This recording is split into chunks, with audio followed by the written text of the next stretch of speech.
변방이 아닌 정치 중심에 서고 싶은 네 남자의 유쾌, 상쾌, 통쾌 정치 토크쇼 정치인싸. 10월의 마지막 아침을 또 이분과 함께 하겠습니다.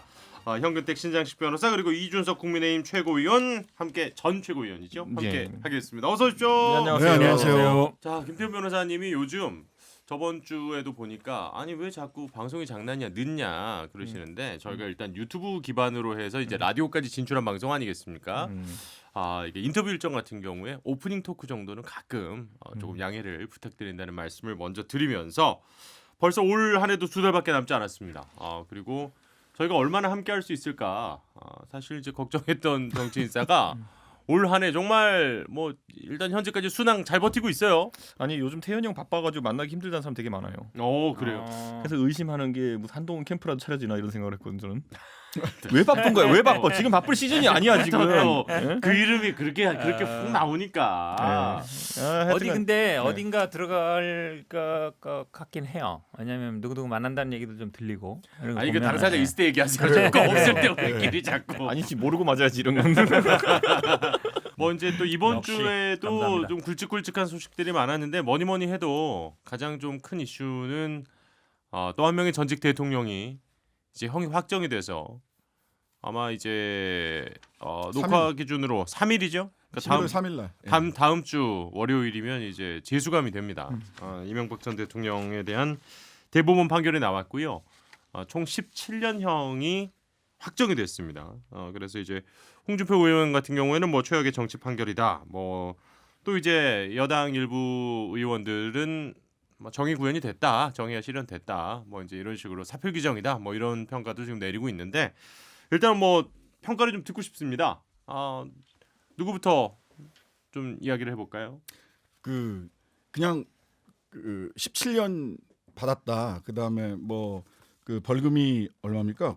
130억. 그다음에 추징금 57억. 네. 이렇게 받았다 그러니까 그냥 뭉뚱그려져 있어서 잘 모르시는데 예. 이 양반이 뭘로 도대체 그 뇌물액이 94억이 인정됐는가 이런 걸 이렇게 따박따박 따져 보면 예. 참 꼼꼼하고 정말 푼돈 하나 다 받아먹었구나라는 생각을 할 수밖에 없어요. 삼성 변호사비가 푼 돈이에요? 예, 아니 그건 큰 붙지 말고 삼성 67억 이게 이제 가장 크죠. 네네. 근데 그 다음에 이제 큰 돈이 이팔성 전 우리금융지주. 근데 이분한테는 그냥 돈만 받은 게 아니라 무슨 고급 수제 양복 6벌 뭐 이렇게도 받아요. 대통령 취임 앞두고.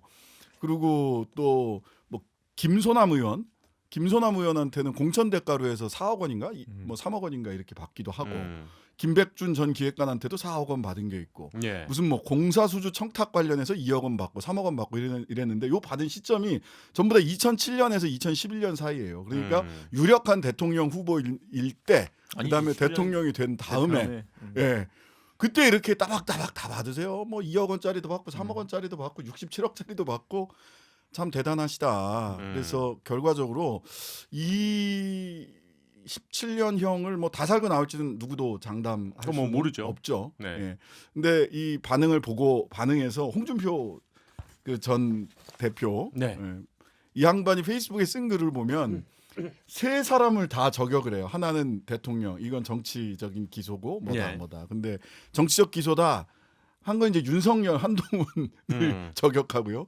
마지막에 그걸 보고 무슨 뭐 사죄한다는 야당도 참 큰일이다. 그래서 김종인 대표까지 해서 문재인 대통령, 김종인 비대위원장, 윤석열, 한동훈까지 그냥 완전 정말 모두까기 모두를 시전을 하시더라고요. 전 페이스북 차단돼서 몰라요. 아니 근데 그 국민의힘 측에서 뭐 어쨌든 박근혜 전 대통령까지 이제 재판 결과가 나오면 뭐 또 그 사과 얘기 있던데요. 진짜 사과를 하신답니까? 뭐 얘기 좀. 지난주에 밥 먹을 때 물어봤습니다. 예. 한대요. 그런데 이제 다만 이제 정치적 판단이었던 그 탄핵과 다르게 네네. 이 형사적 유죄를 확정짓는 박근혜 대통령의 판결이 나온 이후에 가능하지 않을까. 그렇죠. 예, 그 얘기는 뭐 이미 밝힌 바가 있고. 그 부분이 이제 있어가지고 아마 좀 시기는 그 뭐 박근혜 대통령 재판이 워낙 늘어지다 보니까 어떻게 될지 모르겠지만은 그게 나오는 시점. 그런데 문제는 그걸 하는 정치적 선언의 효과라는 거는 김종인 위원장 임기가 가기 전에 그리고 또 그 중간고사인 서울시장 선거가 있기 전에 해야 되는 거 아니겠습니까? 그렇죠. 너무 늦는 거 아닌가. 그래서 저는 약간 그렇게 시한을 정해버리면 위험화될 가능성이 있어가지고 네네. 다른 어떤 뭐 명분이나 계기나 아니면 타이밍은 잡아야 되지 않을까 이런 생각하고 있는 게 뭐 한 해를 마무리하는 시점이라든지 뭐 어떤 신년이라든지 이럴 때 좀 네네네. 잡아서 해야 되는 게 아닌가 싶습니다. 그 한 해를 마무리하는 시점이 되지 않을까? 음. 예. 그래야 이 비판 내부로부터의 비판을 끊고 가는 게 연말이 더 낫죠. 연초부터 이렇게 그러니까 하는 거. 연초로 아마- 가면은 솔직히 그때는 네. 공천이나 서울시장 공천이나 이런 얘기가 나와가지고 맞아요. 분위기가 또 다른 새로운 반전해야 되기 때문에 올해 거두면서 아마 좀 정리하려고 하지 않을까 싶습니다. 아니, 제가, 근데- 제가 보기에는 이제 이런 네. 변수가 있는 것 같아요. 아마 박근혜 전 대통령 판결이 있는데 아마 뭐 2번 사과하는 것보다 다 끝나면 한 번 하겠다 이런 생각 아닐까요? 제가 보기엔 뭐 어차피 할 건데 근데 어차피 네. 근데 단서를 그렇게 또 굳이 다 하셨으니까 저는 좀 궁금할 수밖에 없잖아요. 그러니까 연내 그러니까 다른 좀 모멘텀이 필요하다고 지금 윤석 전 최고는 얘기를 하신 거고. 왜냐하면 저희가 지금 사실 그 원래 저희가 짜뒀던 그런 어떤 쇄신 일정이라든지 네네. 이런 것들이 사법 절차 때문에 많이 지연되고 있는 것들이 있어요. 예를 들어 제가 지금 살면서 처음으로 부정선거 하시는 분들의 동조해서 얘기해 보겠는데 빨리 재검표 좀 했으면 좋겠어요. 저희는 재검표를 빨리 해가지고 털었으면 좋겠다. 그 결과가 나오면은 그에 따라 가지고 허위 주장을 했던 사람들 이런 사람들에 대해서 좀 징계도 하고 이렇게 하고 싶은데 그거 왜 안 까맨 겁니까? 저는 빨리 까라고 제가 오히려 그분들의 입장에 동조해가지고 이번 한번 얘기하겠는데 왜냐하면 그런 것들 그러니까 결국에는 김종인 비대위 체제가 초기에 정책 방향을 좀 전환하고 그리고 정강정책 개정하고 이런 거 한 다음에는 좀 자석 모드가 있을 예정이었는데 아까 말했던 것처럼 전직 대통령에 대한 사과라는 것도 박근혜 대통령에 대한 사법 절차가 늦어지고 있기 때문에 좀 안 되는 것도 있고 또 이 당내 음모론자들과의 단절이라는 것도 뭔가 사실관계 딱 나오는 시점에 해야 되는데 그게 늦어지고 있으니까 답답합니다. 빨리 법원 일 좀 하십시오. 아니 근데 그 김종인 비대위원장이 지금 어쨌든 네. 내부에서의 적지 않은 갈등이 몇 번 이제 도출이 됐었는데 네. 저희가 볼 수 있었는데 사과를 하면 국민의힘 내부에서 반발은 없을까요? 저는요 지금 김종인 비대위원장의 자리를 노리는 사람들 지난번에도 언급했지만은 네네네네. 특수한 목적들이 있는데 그 사람들이 보통 이제 당내 강경 보수한테 설득하는 방법 자체가 저 양반이 있으니까 이걸 안 하는데 내가 권력을 잡으면 이걸 해주겠다. 가장 대표적인 게 부정선거 하는 사람들 그런 사람들 가서 얘기하는 조경태. 거라든지 아니면 탄핵론자 이런 사람들한테 가서 얘기하는 그런 건데 이게 딱 뭐냐면요 옛날에 임진왜란 때 선조가 하도 이제 막 부산을 치라고 이제 난리를 치니까 이순신이 지금은 절대 안 됩니다 이러고 있는데 그때 결정적으로 나타난 게 원균이잖아요. 나를 삼도수군 통제시켜주면은 할 수 있다. 예. 이순신은 계속 그냥 한산도만 지켜야 된다. 그럼 나는 부산 칠 수 있다. 자기도 되고 나서 못해요. 근데 나중에 닭달당해가지고 자기가 갔다가 다 몰살당하잖아요. 그러니까 저는 이런 어떤 좀 조선수군 다 팔아먹는 행위 같은 거 좀 안 했으면 좋겠다. 지금 비대위 앞에 놓고 이게 되게 위험한 지금 행동입니다. 이게 지금. 제가 보기엔 그 언제는요. 사실 이게 이 MB 사건도 시작이 이제 어쨌든 2007년 뭐 박근혜 이명박 경선 때 나온 얘기잖아요. 13년 만에 이제 예. 정리되는 건데 뭐 신 변호사도 얘기했지만 저도 아마 뭐 이게 비례대표나 무슨 뭐 연임할 때 좀 받는 거는 과연 대통령이 그동안 있었나 특히 비례대표 뭐 이렇게 할 때 이건 뭐 당과 주변된 사람들이 보통 하는데 네. 참 꼼꼼하다는 생각이 드는데 근데 눈여겨봐야 할 게 뭐냐면 친박으로 칭하는 사람들은 대부분 뭐 대우 경북이라는 요 정치 세력인데 지난번에 미래통합당 만들 때 친이로 할 수 있는 사람들이 많이 들어왔어요. 그동안 있다가 우리 박영준 위원장 같은 분이죠. 친 대표적으로 그렇다 보면 사실은 김종인 위원장은 당내에 그렇게 뿌리가 강하진 않아요. 어떤 세력이 있거나 뭐 아니 그럴 수밖에 없죠. 그렇죠. 사실. 왜냐하면 여부 영입 이상이기 때문에 네네네. 그러니까 알게 모르게 제가 보기에 이 친이 친박이 없어졌다고는 하지만 그때 정치를 시작하고 어쨌든 이게 뿌리를 두고 있는 사람들이 관계들이 있단 말이죠. 네. 그렇다 그러면 지금 얘기 잘했지만 어쨌든 만약 김종인 위원장이 이 사람들을 다 쳐내고 혼자서 당을 새롭게 할 수 있느냐?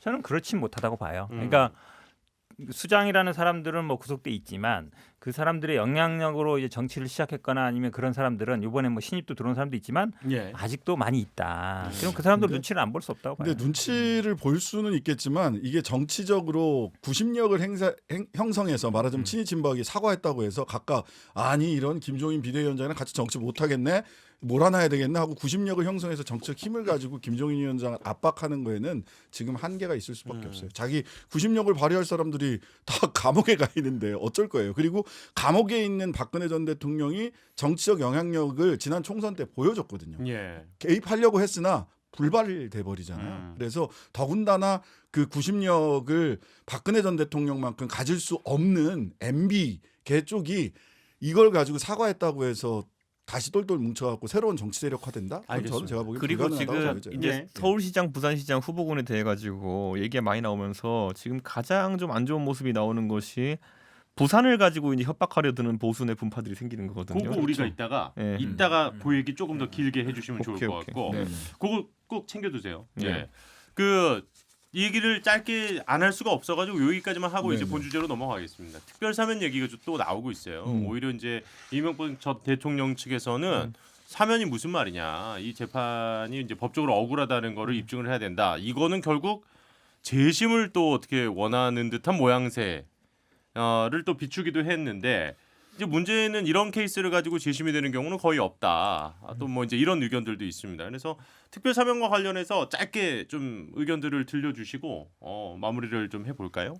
저는 네. 먼저 얘기하세요. 저는 뭐 사면이라는 건 대통령의 고유 권한이고 그건 정치적인 효과를 바라고 하는 겁니다. 어느 정도는. 예. 그 예를 들어 DJ 같은 경우에는 뭐 MB 같이 돈 받은 사람을 사면한 것도 아니고요. 예, 초병 살해하고 그러니까 살인을 하고 반란 일으킨 사람들을 사면한 거거든요. 그렇죠. 그러니까 저는 그거는 정치적 선택으로서 할 수 있는 것이고 화합이라는 가치를 이제 높이 띄웠을 때 하는 것이거든요. 근데 전두환 씨를 보면은 좀 후회하지 않을까요?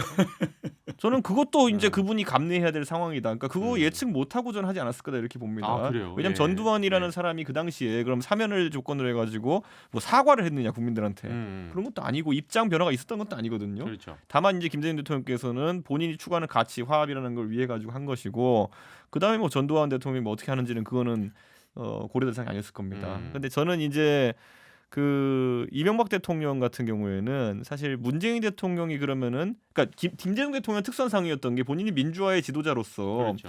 그들을 사면할 수 있는 적절한 지위에 있었던 사람입니다. 본인을 죽이려고 했던 사람이니까. 그러니까 그 사람이 용서하면 다른 사람 할 말이 없어요, 별로. 그렇죠, 그렇죠. 예. 그렇죠. 근데 지금 그러면 문재인 대통령은 과연 박근혜 대통령이나 이명박 대통령을 사면할 수 있는 권위가 있는 사람이냐?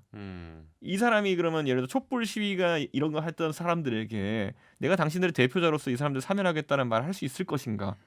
아니면은 예를 들어 지금 예를 들어 이명박 대통령에 대한 여권 지지자들의 분노라 함은 뭐 이런 분들도 있는 것 같아요. 노무현 대통령을 죽음에 이르게 했다라고 생각하는 분도 있는 것 같은데 그 사람들 대표해가지고 사과할 그런 대표성이 있느냐?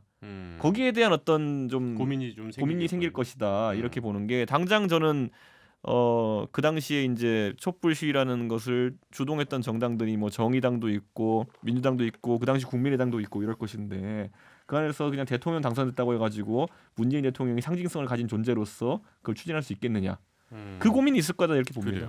저는 오히려 좀 반대로 보고 싶은데요. 그러니까 전두환 노태우 사면이 굉장히 큰 아마 장애 요인이 될 거예요. 왜냐하면 그 당시에 지금 뭐 5.18 뭐 반란죄뿐만 아니라 그 당시에도 추징이 한 2천억씩 넘었거든요. 두 사람 그랬죠. 다. 그 얘기는 뭐냐면 이제 뇌물이라든지 그런 것들이 넘었다는 얘기예요. 비자금 같은 거죠. 그렇죠. 말하자면. 그런 것들이 이제 어쨌든 돈 문제도 관련됐던 거예요. 근데 중요한 게 두 가지였죠. 결국은 5.18 부분에 대해서 어떤 명확하게 사과를 하거나 지금도 재판 중이잖아요. 네네네. 아니다라고 얘기하고 있고 또 돈을 깨끗하게 냈느냐 그렇지도 않아요. 그러니까 특히 이제 전두환 씨 같은 그렇죠. 경우에는 29만 원밖에 없다 그랬는데 네. 노태우 대통령 그래도 팔아서 한 반 이상은 냈어요. 그런데 뭐 집도 계속 뭐 부인명으로 돼 있다 이러는데 지금 저 이명박 전 대통령도 집 반은 부인명으로 돼 있거든요. 그러니까 이거 아마 추징이 안 될 가능성이 많아요. 그러면 결국은 본인들의 잘못을 사과하고 그래서 일단 뭐 낼 것도 내고 이래서 국민들이 예를 들어서 아 전두환 노태우와는 좀 다르네. 그래도 진정성이 있고 뭐 할 거 했네 정도 모르겠지만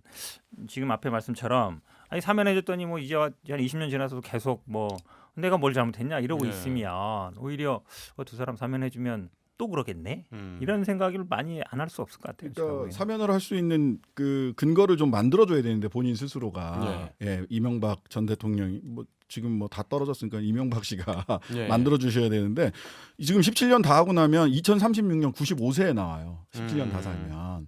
그러니까 이걸 어떻게 다 살 수 있겠느냐라는 생각이 본인도 들고 주변 사람들도 그렇게 생각을 할 수 있을 거예요. 근데 그러려면 이제 아프실 예정이거나 아파서 형집행정지로 몸이 매우 아프니까 나온다라고 하는 형집행정지로 나오시거나 아니면 재심 청구 아까 얘기했는데 재심 청구해야 되는데 그러려면 지금 그 증언을 항소심에서 한 15명 했거든요. 그중에 한 사람이 손 들고 자수해야 돼요. 자수해서 저 위증했습니다. 라고 해서 그 위증한 게 죄를 받고 그것 때문에 판결의 결과가 달라질 정도의 중요한 증언들이 자기가 위증죄를 감수하고 오. 누군가 해야 돼요. 그래야 재심 개시 될 때 재심 청구하고 재심 개시 결정했을 때 형집행정지를 해가지고 나올 수가 있는 예. 방법이 하나 있고 나머지 하나는 특별 사면인데 사면을 하려면 실은 이 이명박 대통령의 의혹 중에서 굉장히 일부만 이번에 수사가 되고 기소가 되고 재판 결과가 나온 거지 사실 수조 원이 왔다 갔다 하는 자원외교 문제나 그렇죠. 4대강 문제나 이런 건 아직 사실관계가 전부 다 밝혀지지도 않았거든요. 네. 사면을 한다고 하더라도 이런 부분들에 대해서 국민들이 납득할 수 있는 정도로 사실관계가 드러나고 여기에 대해서 이명박 씨가 본인의 책임을 국민들 앞에 고백하고 이러한 과정 없이 그냥 사면하는 거는 저는 쉽게 선택하기 어렵다 이런 생각이 들어요. 아니 자원외교랑 4대강 같은 통치행위에 대해 가지고 물론 그 안에 뭐 비리 요소가 있을 수는 있겠지만은 그거를 지금 수사한다는 건 말이 안 되죠 그거는. 아니 그러니까 그런 부분들에 대해서 사실관계가 드러나고 이 부분에 대해서 본인의 책임이 일이라도 인정을 해야 되는데 지금 대법 판결 나온 것도 일도 인정을 안 하고 있는 거 아니에요. 그러니까 지금 그래서 사면하기 어렵다. 자, 이런 이준석 전 얘기예요. 최고 말씀하신 네. 부분은 이제 그 안에 비리 사항이 있으면 뭐 누가 또 이제 돈 받았다 그런- 이런 게 있으면 모르는데 네, 네, 예를 네. 들어 뭐 4대강이 잘못됐니 잘 됐니 이거는 평가의 영역이기 그렇죠. 때문에 그걸 네. 가지고 법적인 판단을 네. 물을 수는 없는 거고 그 의견은 아니셨을 거라고 저도 뭐 생각을 합니다. 사실관계가 좀 드러나야 될 네, 부분이 네. 있다는 거예요. 자 어쨌든 지난 한 10여 년간 무수히 좀 이렇게 농담 삼아 대표적인 질문 가운데 하나였던 다스는 누구 거냐가 어쨌든 법적인 판단은 일단 나왔습니다. 그러니까 대통령직과 국가를 수익 모델로 삼으셨던 분이에요. 어쨌든 좀 뭐 나라에는 또 한 번의 안타까운 사실 제가 보기엔 이제 이야기죠. 한나라당 안타까운 경선이 일이죠. 끝났어요 완전하게. 어떤 2007년 한나라당 경선이 이제 완전히 이제 끝났어요. 끝났어. 한나라당은 그때 끝났죠. 나왔던 네. 의혹들이 다 이제 이제 끝났어, 확정된 이제. 거죠. 둘 다 들어가시고 둘 다 들어가시고 손학규 대표까지. 자, 그럼 전하는 말씀 듣고 계속해서 정치인싸 이어가도록 하겠습니다.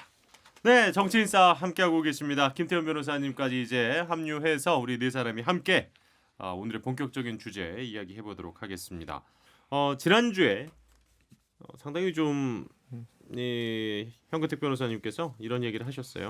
공당이라면 후보 내야 된다라고 얘기를 하셨을 때 아니 근데 그게 좀 뭐를 바꿔야 될 게 많지 않으세요?라고 제가 여쭤봤더니 바꿀 거다라고 얘기를 하셨는데 바꿨습니다.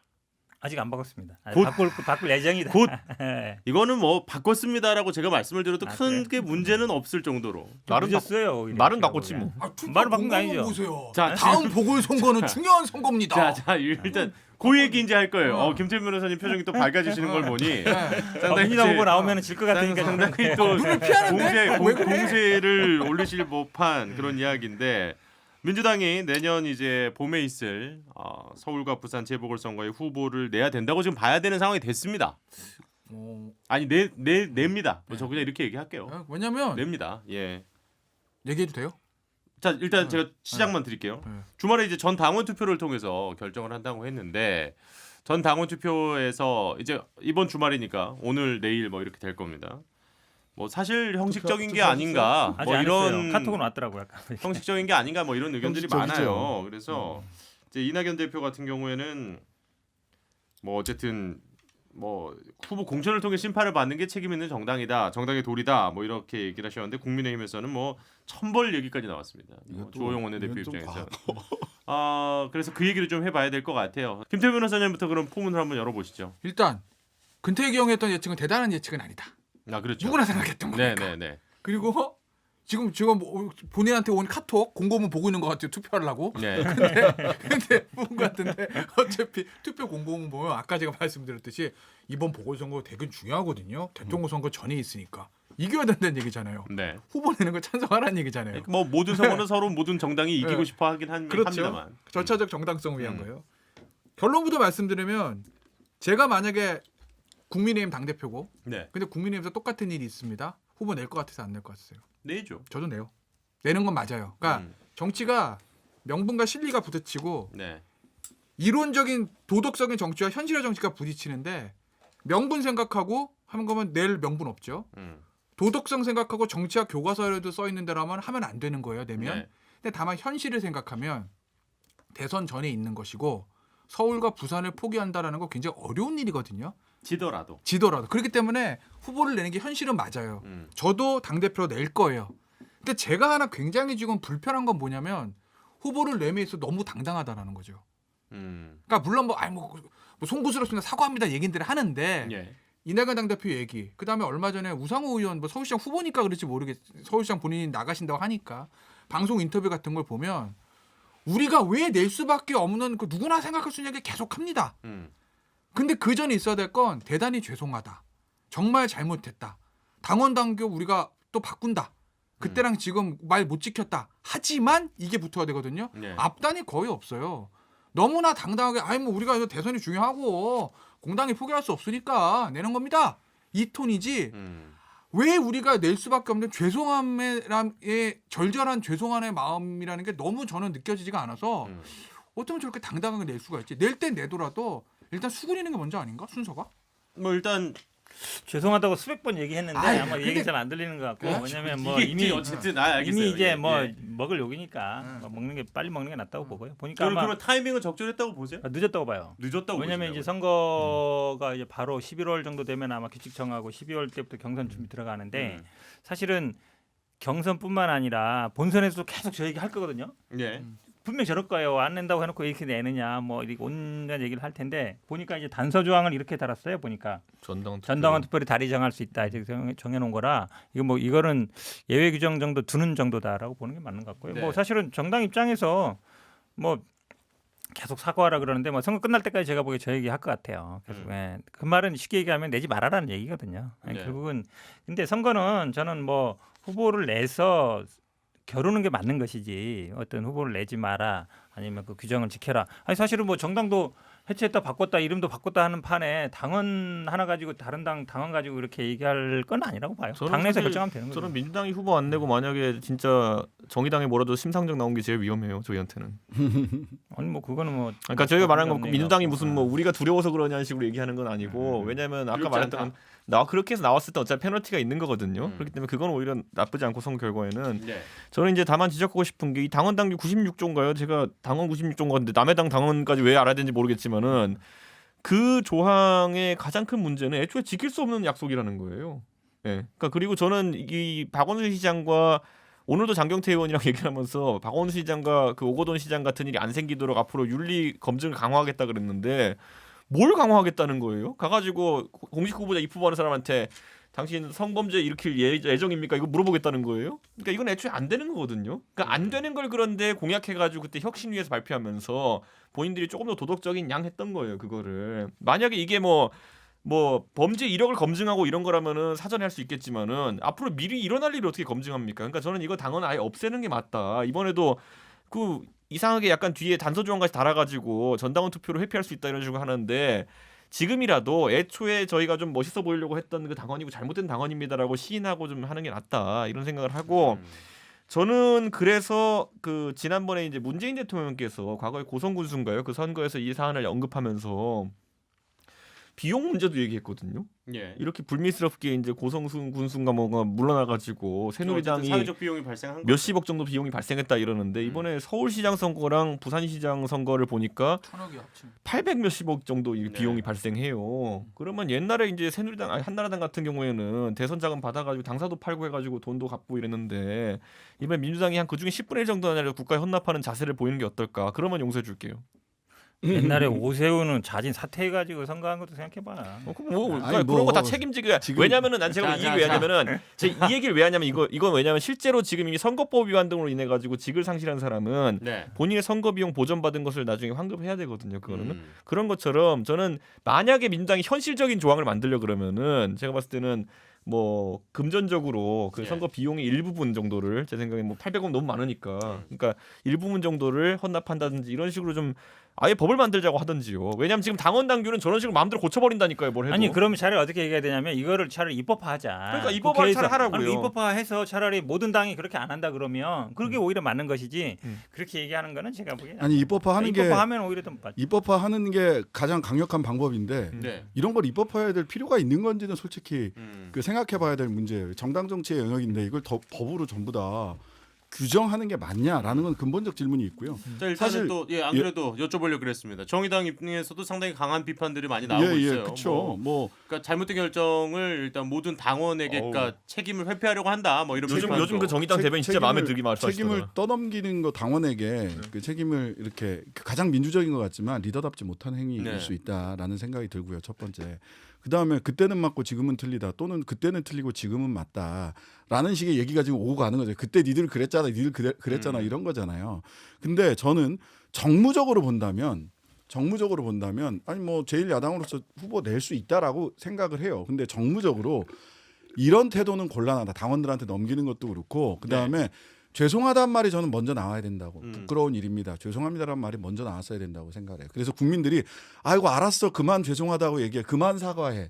라는 정도 얘기가 나올 정도로 근본 그 본인들이 그 책임이 있는 거기 때문에 어쨌든 한 말을 바꾼 거는 맞죠. 예, 그 부분에 대해서 아이 뭐 이러한 어려움이 있었다. 죄송하다.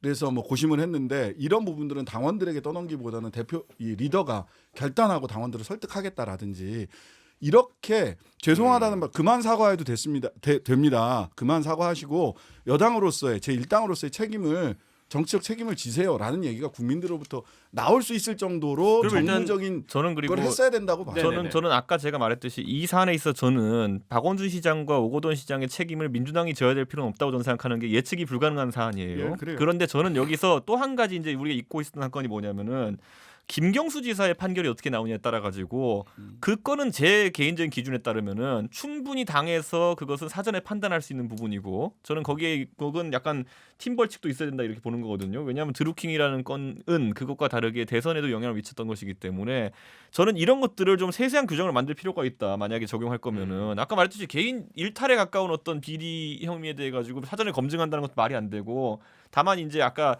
김경수 경남지사 같은 경우에는 드루킹 논란이 있는 와중에 출마했거든요. 그래서 저는 이거는 약간 판단을 다르게 해야 된다 이렇게 봅니다. 일단 뭐 경남지사 건은 또 이제 그게 또 판결이 나오는 것에 따라서 또 우리가 얘기해 볼 시간이 있을 아니 그래서 것 이번에 같고. 아예 당원 다음 주 때 딱 얘기하면 되겠네. 11월 6일이니까 그러니까요. 금요일 날 판결 나거든요. 판결이에요? 판결이에요. 그러니까 저는 그러니까 당원 당규를 이번에 개정하든지 아니면 이렇게 한다 할 23일. 때도 그것까지 염두에 둬서 했으면 좋겠는데 저는 지금 김경수 지사 건 나오면 또 어떻게 할지 모르겠는 게 그건 또 여기 안 맞아요. 또 내용이 그 아까 좀 투표로 한다는 것 자체가. 알겠습니다. 일단 뭐 그거 잘 전달해 주세요. 이런 의견들도 있다. 제가 보니까 그냥 죄송합니다. 라고 그렇지 하면 될것 그거야 형. 같아요. 다 얘기하는 거 보니까 다 사과를 잘 하라는 거니까. 사과를 잘해야지. 죄송합니다. 그러니까 어쨌든 지금 신 변호사님, 신장식 변호사님 얘기도 그러니까 이낙연 대표가 이제 어쨌든 얘기를 하셨어요. 뭐 근데 그 당 안팎의 의견을 들은 결과 오히려 뭐 이게 낫다고 판단을 했다. 뭐 이제 이런 얘기가 좀 부족하다고 많이 느끼셨던 것 같고요. 근데 어쨌든간에 조만간에 이제 후보 검증위도 발족이 될 거 아닙니까, 현 변호사님? 그렇죠. 네, 뭐 지난번에도 말씀하시긴 했는데 어떻게 좀 세 당에 일단 좀 새로운 후보군들 뭐 얘기 살짝 하면서 오늘 마무리하면 될 것 같거든요. 네. 어떻게 좀 새로운 후보군 눈에 좀 들어오는 분들 있나요? 아니, 그럼 저희 당에서는 아마 대부분 뭐 언론에 나온 분들이 뭐 우상호 의원이라든지 그렇죠. 박영선 의원, 박영선 박주민 박영선 장관. 추미애 장관도 뭐 일단 이름은 계속 그렇죠. 예. 오르내리고 있고요. 공수처 문제가 좀 있는 것 예. 같고 어쨌든 아마 후보 검증일 만들고 하면 이제 아마 12월 정도는 경선 준비 들어갈 것 같은데요. 근데 저 개인적으로는 이제 아마 구도가 지금 짜여지면 아마 여성 후보냐 네. 아니면 좀 젊은 사람이냐 박주민 의원도 어쨌든 얘기 그렇죠. 나오고 왜냐하면 있고요. 사실은 조금 정치가 좀 젊어질 필요는 있다고 봐요. 개인적으로는. 왜냐하면 뭐 우리 대부분 비슷하게 앞에 이제 386 세대가 있고 그 앞에 이제 약간 어떤 세대가 있는데 네. 서울시장이 어찌 보면 이제 차기 대선으로 가는 하나의 발판이라기보다는 어느 정도 경험이라 볼 수 있거든요. 그 우리 정치가 그건 여야 마찬가지라고 봐요. 약간 예. 386이라든지 그 윗세대들이 쭉 이렇게 있는데 이거 뭐 순서대로 가는 건 아니잖아요. 거의 70년대생들도 거의 이제 50 넘었거든요. 예. 근데도 아직도 국회 가면 아유 뭐 다음에 해도 되지 뭐 아직 어리잖아 뭐 이래요. 네네. 언제까지 이래야 되나 이런 생각을 많이 들어서 뭔가 그럼 좀 약간 젊은 쪽 의원들 지시하세요? 저는 좀 그렇게 가는 게 맞다고 봐요. 그러면 어떻게 박주민 의원 그거는 나중에 두고 봐야 되지 지금 추미애와 박주민 사이에서 그게 아니라 방금 전에 한 얘기는 용인시장은 형택이라는 얘기예요. 많이 나왔는데 방금 한 얘기 그 얘기인 것 같아 내가 봤을 때. 부인하지 않고 계시네. 자, 일단은 뭐 한마평에 오른 인물들은 현재 뭐 아까 말씀드린 뭐 박영선 장관, 추미애 장관, 뭐 박주민 의원, 뭐 우상호 의원 이런 분들이 지금 얘기가 좀 많이 나오고 있는데 지난주에 그 두 분은 박용진 의원 얘기를 많이 하셨잖아요. 이름이 거의 안 나오던데요. 그 나오면은 국민의힘에서 제일 두렵다라는 거죠. 현실적으로 가능성은 극히 적다고 좀 봤어요. 근데 이제 누가 보더라도 서로를 위한다고 하신 말씀을 난 믿을 수가 없어. 아니요. 저희는 그 실제로 이제 박용진 의원 같은 경우에는 그 자신감이 이제 너무 이제 넘어서 가지고 네네. 더 큰 걸 노린다는 얘기도 있어요. 네, 그렇기 때문에 지난번에 얘기했잖아요. 얘기했잖아요. 떨어져도 네.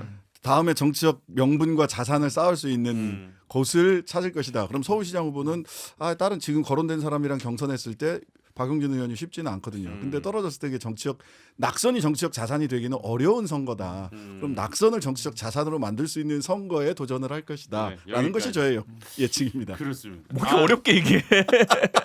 1년 더 기다리겠다. 예, 저 항상 정리하고요. 매년 보면 됐고 1년 더 기다리겠다 정도. 네. 자 그러면 일단은 국민의힘 예. 또 김종인 비대위원장이 NC소프트의 김택진 대표를 만났어요. 두 번째 만나고 더 만날 일은 없다. 뭐 이제 이렇게까지 얘기를 했는데 어쨌든 외부 영입부터 뭐 여러분들을 분야의 분들을 지금 또 만나고 다니시는 것 같던데. 그 김택진 대표에 대해서 이제 많이 언급이었던 거는 제가 먼저 한번 언급한 적이 있었던 것 같은데 얘기하셨었잖아요. 안철수가 아닌 안철수 같은 사람을 찾는다. 그러니까. 예. 네. 네, 유석 전 최고가 그 얘기 하셨었잖아요. 네. 그리고 김택진 대표는 사실 저는 이번에 김택진 대표를 그 김종인 장관이 만나러 가는 걸 모르고 있었어요. 네네네. 예, 저도 공지사항 문자 보고 알았었는데 어떻게 닿았지 또 이런 생각을 하게 됐는데 저는 결국에는 김종인 비대위원장이 본인이 찾는 인물이 어떤 사람인지를 한번 보여준 것이다. 김택진 대표가 그것을 뭐 받아들이고 이런 것과는 별개로 예. 그런 정도의 신선도와 또 반대로 인지도.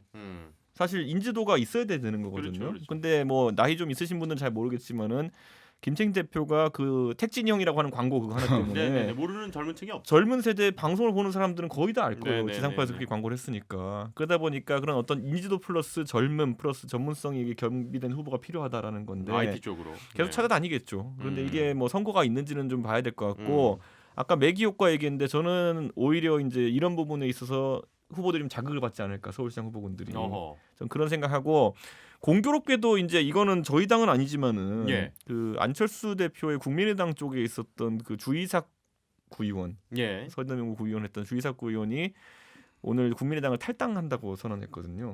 그 그래요. 국민의당 부대변인 하고 있었는데 안철수 대표가 도전할 타이밍을 잘 못 잡는 것 같다 이러면서 안철수 대표가 이번에 도전할 타이밍인데 안 한다라고 강하게 비판하면서 이제 판을 나가게 흔들 된- 줄 모른다.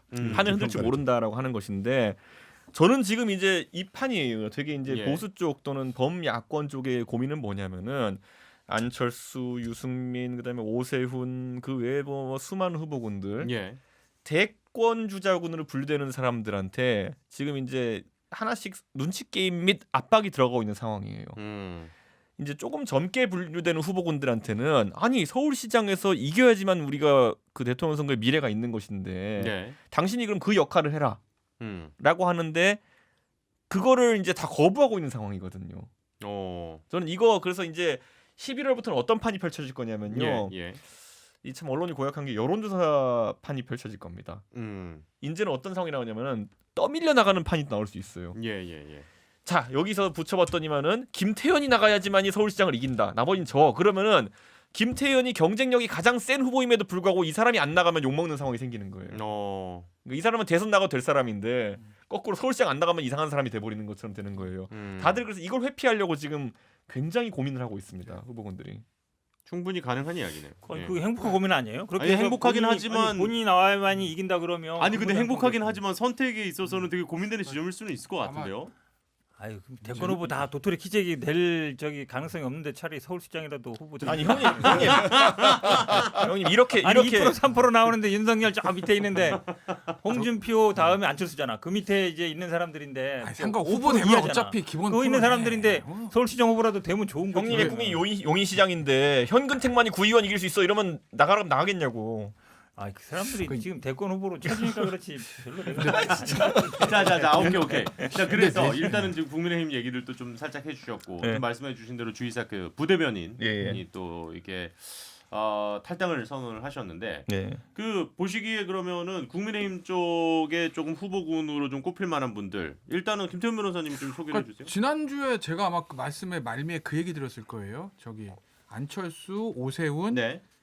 유승민, 그랬죠. 원희룡 내 대선 후보 주자. 네. 잠룡 그러니까 막 아니라고 웃었어 앞에서 네. 조용히. 근데 네. 어쨌든 그 중에서 서울시랑 관계없는 원희룡 지사 빼고 예. 이 세 명이 대선과 서울시장의 관계를 어떻게 설정하느냐가 관건이라는 말씀 좀 드렸었잖아요. 이제 그걸 이제 오늘 그 이준석 최고위원 얘기했던 떠밀려 나가는 그 상황인데 저는요. 저도 그 세 사람 중에 한 사람 결국 누가 이제 대선을 한번 포기하고 이번 포기하고 한 타임 쉬고 다음 대선을 노리는 예. 왜냐하면 예를 들어서 오세훈 시장하고 오세훈 전 의원 전 시장하고 안철수 대표가 아마 8학번인가 86학번인가 그럴 거예요. 네네네. 그럼 나이가 사실 상당히 젊거든요. 네. 누구든지 이번에 야권에서 서울시장 되잖아요. 그러면 1년 후에 서울시장 또 저 해가지고 또 재선할 수 있잖아요. 예. 그러니까 한 타임 쉬고 다음 대선이나 다다음 대선 나가면 한 5년, 한 6년 후에 7년 정도 후에 나가는 거거든요. 네네. 그러면 이번에 서울시장 되는 순간 다다음 대선의 최유력 후보예요. 한 타임 쉬고 나가는 것도 방법이다. 네네. 저는 그래서 이 세 사람 중에 그래도 당내에서는 가장 유력하다고 보고 항상 말씀드리지만 저보고 내보내라 그러면 저는 유승민 전 대표를 그래요. 저는 서울시장으로 보냅니다. 근데 네. 이 이야기의 전제가 지금 잘 성립이 안 되는 거예요. 말을 하자면 오세훈, 안철수, 유승민 셋 중에 한 사람이 아까 얘기했던 대로 떠밀려서라도 누군가 나가면 당선이 이긴다. 보장이 없어요. 그러니까 이 세 사람의 고민이 깊은 근데 거지. 그거는 형님, 대선도 우리의- 마찬가지예요. 우리의 필승 카드였어. 심상정 출마. 아니 근데 그걸 제가 이제 여쭤볼게요. 그러니까 나이 얘기인데 모든 선거는 필승 카드가 없어요. 열어봐야 그렇잖아요. 한다. 아니, 네. 대선은 필승 카드가 똑같다는 거죠. 네네. 아니 이 2007년 대선 같은 경우는 예선이 본선이었잖아요. 아이, 그러니까 이게 예선이 아직 그 나가겠다는 사람은 많은데 장이 확실하게 화끈하게 딱 안 쓰는 이유는 뭐냐면 여기 예선에서 이기면 뭐하나 본선의 가능성이 별로 없는데라고 하는 자기 확신이 없으니까 장이 세게 안 쓰는 거고 김종인 비대위원장도 참 이 장을 세우려고 이렇게 노력을 하는데 장이 잘 안 쓰는 형님 그래서 거죠, 제가 아까 사실은. 얘기했잖아요. 여기서 제일 그래 고약한 네. 판이 뭐냐면은 네. 예를 들어 아까 거론되시면 ABC가 있다고 하면은 ABC를 다 가상 대결을 붙여봐. 예를 들어 박영선 장관이랑. 예. 근데 ABC 중에 B만 이겨. 그럼 B가 뭐 밟은 꼴이 되는 거예요 이제 보면은. 뭐 그럴 수 있죠. 그럼 이제 여론이 무조건 B가 나가야 된다고 몰리는 거예요. 최근에 이제 약간 그거랑 다르게 가상 대결은 아직까지 안 나왔는데 가장 고약한 조사가 오세훈 시장 쪽에서 입장에서 터진 게 뭐냐면은 오세훈 시장이 다자구도에서 되게 좋게 나왔어. 맞아. 그러니까 이게 오세훈 시장 쪽에 본인은 별로 안 가면은 좋겠다. 울상이야 진짜 그거 보면서. 차출될까 봐. 있구나. 모두 있었냐면 제가 알기로는 네. 또 선당 후사 그 또 나오잖아요. 그러면. 정세균 총리랑 네. 붙이면 예. 저 국민의힘의 대부분의 주자 다 졌거든요. 예. 유일하게 이긴 사람은 오세훈 전 시장이었어요. 어. 그러면은 만약 그게 그래서? 당신밖에 없어 이게 될 수도 있는 거예요. 그래서 오세훈 시장이 그거를 막으려고 지난주인가 저지난주에 난 대선 간다라는 얘기를 막 세게 하잖아요. 두려워하는 후보 뭐 이런 거 얘기. 나를 가장 두려워한다. 그러면서 대선으로 가려고. 아니 근데 그러니까- 이준석 의원이 예. 아까 우리 예. 오프닝 때 예. 부산시장 관련해서 얘기를 하려다가 이따가 하자고 제가 예. 좀 킵해두려고 제가 부탁을 드렸었잖아요. 그 얘기 무슨 얘기지? 일단 부산시장은 보수 쪽에서 후보들이 진짜 많이 나오고 아 있잖아요. 부산시장이 지금 이제 협박. 사실 네. 협박. 예 이제 그 원조 논쟁이 또 이제 벌어지려고 그러는 거죠. 그렇죠. 특히 이제 그 박형준 전 의원 예. 어떻게 보면 이제 이명박 전 대통령의 최측근이었던 분인데 이 그분이 박형준 전은 복당을 했어요. 하필 복당하는 날이 그 대법원 17년 확정 그러니까요. 판결 나는 날 복당을 하셨어. 예. 근데 거기서 이제 예. 그 이번에 부산시장 같은 경우에는 1년짜리라는 의미가 되게 커요. 그러다 보니까 이 부산시장에 당선된 분이 뭐 시장이 선거에 개입하고 이럴 건 아니지만은 네. 적어도 대선에 부산 분위기를 만들어야 되는 거거든요. 그렇죠. 예, 그러다 보니까 정치적 중량감이 커야 된다는 인식이 굉장히 커요. 예. 그러다 보니까 이제 일각에서 김무성 대표 얘기도 하고 이랬는데 음. 그러니까 저는 그 정도의 정치적 역할을 할 수 있는 사람이 있는 것이 좋지 않느냐 이런 생각을 다들 하고 있어요. 근데 여기 이제 이현주 의원 같은 경우에는 지금 뭐 그 국회의원 전 의원. 낙선했으니까 예, 이현주 전 그 의원. 굉장히 뭐 열정적으로 뛰고 있고 그런데 그렇죠. 반대로 아까 말했던 보수를 아우르는 이런 어떤 정치적 경륜이랑은 없거든요. 네. 아까 제가 계속 말했던 보수 입장에서 실적론, 음. 보수에서 당신의 실적이 무엇인가? 박형준 위원장도 보수에서 당신의 실적이 무엇이냐라고 했을 때 약간 위험해요. 홍천 관리 근데 그게 이번 선거에서 이제 아. 그 통합위원장을 했는데 근데 그 성적이 썩 좋지 못했으니까. 선대위원장이 성공한 선대위원장이 아니잖아요. 그렇네요. 그러니까 저는 이런 어떤 위기의 지점들이 좀 있고 음. 그래서 뭐 서병수 시장도 이제 언급되고 이렇게 얘기하는데 저는 그 문제도 하나 풀어야 될 것이다 보수가. 왜냐하면 이걸 그러니까 보수의 중량감 있는 이상 안 나가면요 무슨 문제가 생기냐면 원조 논쟁 생기고 네. 이번에 정규재 전 주필 같은 경우에도 본인이 출마하겠다는 식으로 얘기를 했는데 네네네. 그 펜앤마이크인가 그런 그 보수 농객으로 활동. 그렇죠. 이분들이 나와가지고 서표 득표 전략이 무슨 중도화 이런 거 아니거든요. 내가 오리지널이고 니넨 가짜다거든요. 네네네. 이거는 매운맛이다. 예, 이거는 아, 그래요?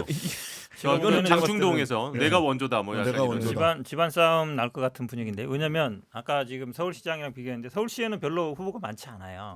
야당에. 근데 부산은 제가 보기엔 한 10명도 넘는 것 같아요. 게다가 이번에는 어쨌든 또 유리하다는 시각이 좀 많다 그러니까요. 보니까. 그러다 보니까 벌써 출마 선언한 분도 몇 분 있는 것 같고. 그러니까 요게 어떻게 보면 아까 신 네. 변호사님이 얘기하셨던 장이 들어설 그렇죠. 수밖에 없는 그런 네, 그림인 거네요. 맞아요. 네. 근데 아마 지금 여기 지금 이제 이준석 전 최고도 얘기하는 것처럼 이제 원조냐 아니냐 네가 진짜 아니냐 따지다 보면 네. 어찌 보면 이제 결국은 가장 좋은 거는 당내 다 들어와 가지고 경선을 해서 이기는 사람이 나가는 게 제일 좋거든요. 그렇게 그게 안 융합 될것 발휘되는데 그렇게 안 될 가능성도 있는 것 같아요. 보니까. 뭐 서울이요 부산이요. 부산 얘기하는. 그래서 이제 보수 후보가 음. 한 명이지 않을 것 같아요. 아 여러 그러니까 다자구도가 또 발생할 수 다자구도가 있다. 그럴 예. 가능성은 충분히 있다고 봐요. 김태 변호사님. 서울은 만약에 내년 서울시장 선거에서 져도 예.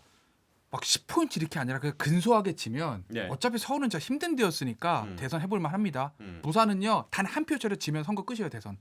한 표 차로 지면. 그 정도로 의미를 제가 항상 얘기하잖아요. 대한민국 대선자 제일 중요한 건 PK예요. 네. PK를 잡는 자가 승리를 하는 거예요. 음.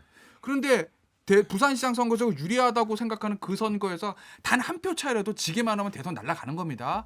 근데 부산은 지금 다 이길 거라 생각하고 지금 현 의원, 전 의원, 나는 서병수 시장을 시장하다가 국회의원 국회의원 하다가 국회의원 그만 또 시장 나고 난 무슨 생각인지 모르겠어요. 난리도 아니에요 지금 뭐 네. 출마 지난번에 이번 총선 쉬었던 사람, 나가서 떨어졌던 사람, 나가서 당선된 사람, 세 종류의 사람들 다 있어. 네, 네. 그러니까 내전이 일어날 수도 있다고요. 이거는 그렇기 때문에 이건 누군가 판때기를 정리할 사람이 필요한다. 됐다. 정리할 사람 누구냐? 김무성 전 뭐, 나간다고 김무성 봐요. 밖에 없네. 예전에 우리 이순석 최고가 그 수첩 KY 투톱 때 Y는 서울, K는 부산 내보내서 이 판때기를 정리할 필요가 있다. 저는 제가 공천가면 저는 그게 공천합니다. 김무성 때 나가가지고 내 1년만 할란다. 됐다. 그리고 딱 정리하고 니들 대선 끝나고 내년 선거에서 니들끼리 붙어. 이번은 대선 전초전에 내가 1년만 할게라고 하는 게 저는 맞다. 그렇게 정리하지 않으면 뭐 또 누구 머리 깎고 뭐 또 무슨 무소속 출마한다 그러고 난리도 아니에요. 그런데 여기서 부산에 굉장히 쌈박한 사람은 이거 방송 용어입니까? 예. 괜찮아요. 참신한 참신한 사람을 사람. 민주당에서 공천한다 이러면 음. 부산 어떻게 될지 몰라요. 아니 근데 정리가 지금 필요해요. 그러니까 저희가 이제 보는 판에서는 이제 당에서 보는 판은 조금 우리가 약한 후보가 나갈 기미가 보이면은 김영춘 낼 거다라고 거의 확신을 하고 있거든요. 이제 그렇게 되면 이제 그게 어려운 판일 수 있다는 생각을 해요. 그러다 보니까 아까 제가 중량감 있는 후보 얘기가 나오는 것이 지금 부산 선거를 굉장히 낙관하는 분들도 있고 한데 저는 그것도 두고 봐야 된다. 우리 후보가 예를 들어서 좀 결격 사유가 있는 후보가 나가든지 아니면은 이런 분이 나가면 위험하다고 보는 사람들도 있어요. 그리고 아까 제가 이거 부산의 가장 큰 변수는 뭐냐면은 김경수 판결이 될 것이다. 아하. 네, 저는 이 김경수 판결이 2심이 나오고 이제 그 대법원까지 가진 않겠지만은 선거 전에 그래도 한번 굉장히 향배를 줄 수 있는 게 사실 2심에서도 만약에 유죄 판단 유지되잖아요. 그럼 좀 PK에서 이제 그 민주당의 영향력이라는 거는 거의 나락으로 떨어집니다. 그거는 망신 아닙니까 보면은. 좋습니다. 뭐 아니 근데 어쨌든 그게 다음 주에 우리가 6일에 지금 판결 네, 나온다고. 6일 날 판결이에요. 그러면 다음 주에 우리가 이 얘기 이어서 바로 예, 할 수 있을 것 있고요. 같습니다. 근데 부산 예. 같은 경우는 저는 보수 후보들이 다자 구도로 나갈 건데 그 보수 네. 후보들이 누가 국민의힘의 부산시장 후보가 되느냐에 따라서 득표율이 차이가 있을 거다. 아주 그냥 밑에 올망졸망하게 별 큰 의미 없이 그냥 몇 사람이 남을 건지 그렇게 본다면 아까 김태현 변호사가 얘기한 것처럼 뭐 김무성 의원이 됐든 누가 됐든 중량감 있는 사람이 그 판을 딱 정리를 하면서 의미 없는 보수 후보 누가 나온다고 하더라도 네. 다른 당이나 네. 무소속에서 나온다고 하더라도 이렇게 정리하지 않으면 낙관하기 어렵다. 근데 애국 보수류 이런 사람 나가가지고 예. 실제 선거에 공직 선거에서 1% 이상 하는 경우가 드물어요. 그럴 수 있어요. 근데 이제 그 전에 창원에서도 보면 재보궐 선거 때 그쪽에서 1% 정도 한 거 아니에요 그때? 1% 정도 해서 1% 차이로 졌잖아 국민의힘이. 그러니까 그런 변수가 있기 때문에 중량감 있는 후보가 좋습니다. 나가는 게 맞고 예. 서울시장 후보는 저는 젊은 여성 후보가 색깔을 가지고 정의당 입장에서는 젊은 여성 후보가 색깔을 가지고 나가는 게 우리가 할 얘기를 할 수 있는 심상정 게 의원이 젊은 되겠다. 여성 후보예요? 뭐 아직 뭐 이제 60 됐으니까 젊은지 안 젊은지 잘 모르겠고요. 자, 오늘도 이 세 분과 함께 또 여러 주제들 이렇게 이야기 나눠봤는데요. 다음 주에 계속해서 다음 주에는 어쨌든 우리 김경수 지사 선거 결과를 놓고 그 얘기부터 좀 해보면서 정리를 해보면 또 선거 이야기까지 쭉 또 이어갈 수 있을 것 같습니다. 오늘도 어쨌든 네 분 함께해 주셔서 고맙습니다. 수고 많으셨습니다. 네, 감사합니다. 감사합니다.